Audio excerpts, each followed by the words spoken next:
Jean-Christophe Giletta, vous êtes un habitué, on va dire, des scènes énormes. Vous avez fait vous avez créé des représentations au Stade de France, et là, cette fois-ci, vous envahissez le Stade Jean-Bouin. Peut-on dire ça comme ça?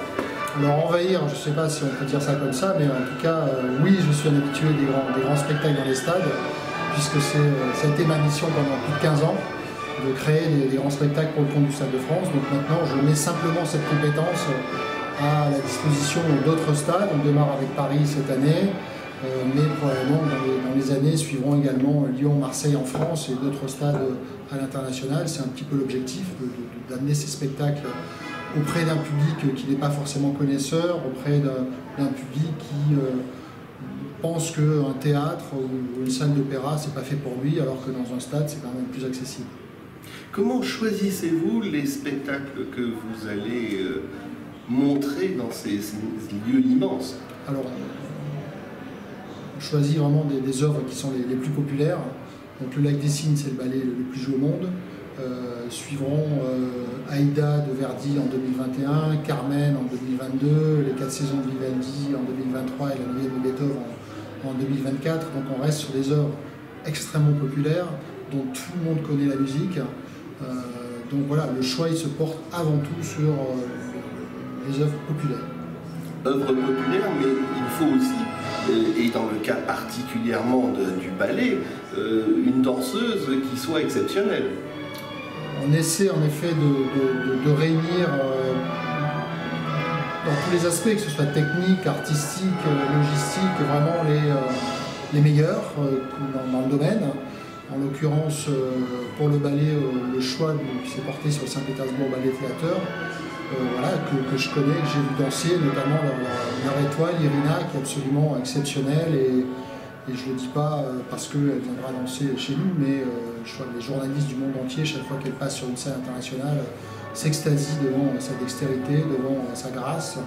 Donc j'encourage vraiment le plus grand monde à venir voir Irina au stade Jean-Bouin le 3 et 4 juillet. C'est vous qu'on doit remercier pour sa présence, ou ça a été des tractations avec le Saint-Pétersbourg Théâtre Ballet? Je ne suis pas sûr de la bonne prononciation. Non, c'est la bonne prononciation. Je me suis d'abord approché en effet du Saint-Pétersbourg Ballet Theater qui est la troupe qui l'a fait danser toute l'année. Et non, ça n'a pas été compliqué de les convaincre parce qu'ils ont été emballés par ce côté première mondiale. Un ballet dans un stade, ça ne s'est jamais fait, par ce côté exceptionnel, grandiose. En revanche, oui, ça a pris du temps pour arriver à réunir tous les éléments d'une production, notamment financière.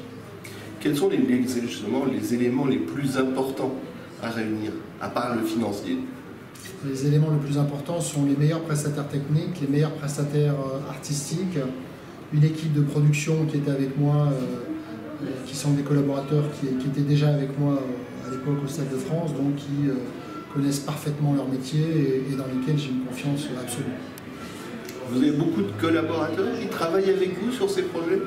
En direct, c'est une petite équipe de 10 personnes, mais ensuite,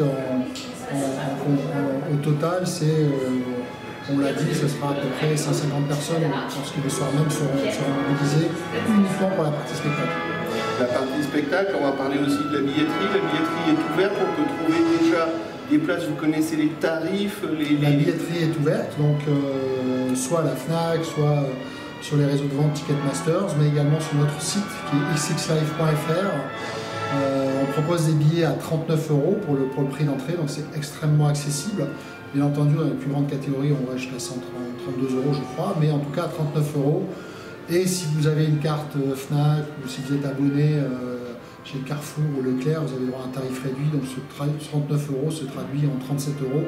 Il y a des tarifs famille dès qu'on est 4. Il y a des tarifs également pour les enfants qui ne payent que 50% du prix du billet dès qu'ils ont moins de 12 ans. Donc on a essayé véritablement de rester très accessible puisque c'était ma volonté également. Et il y a aussi le tarif grand luxe. Il y a aussi des packages en effet, le platinium, or, comme ça se fait partout en effet, avec des billets à 200 €. Il y en a très peu, il y en a 500, ils sont quasiment tous vendus déjà. mais des billets carré-or qui sont extrêmement bien placés. Mais je dirais que dans ce stade, on est quand même bien placé partout parce qu'on a un sentiment de proximité à Jean-Bouin qui existe rarement dans un autre stade. Merci beaucoup. Rendez-vous dans un peu plus d'un an. Un peu moins d'un an, oui, le 3 et 4 juillet, oui, dans 8 mois. 8 mois, ah bah oui, c'est vrai, on se voit déjà. Eh bien, rendez-vous au stade Jean-Bouin et peut-être pour de nouvelles aventures par la suite. Merci beaucoup. Merci à vous. Au revoir.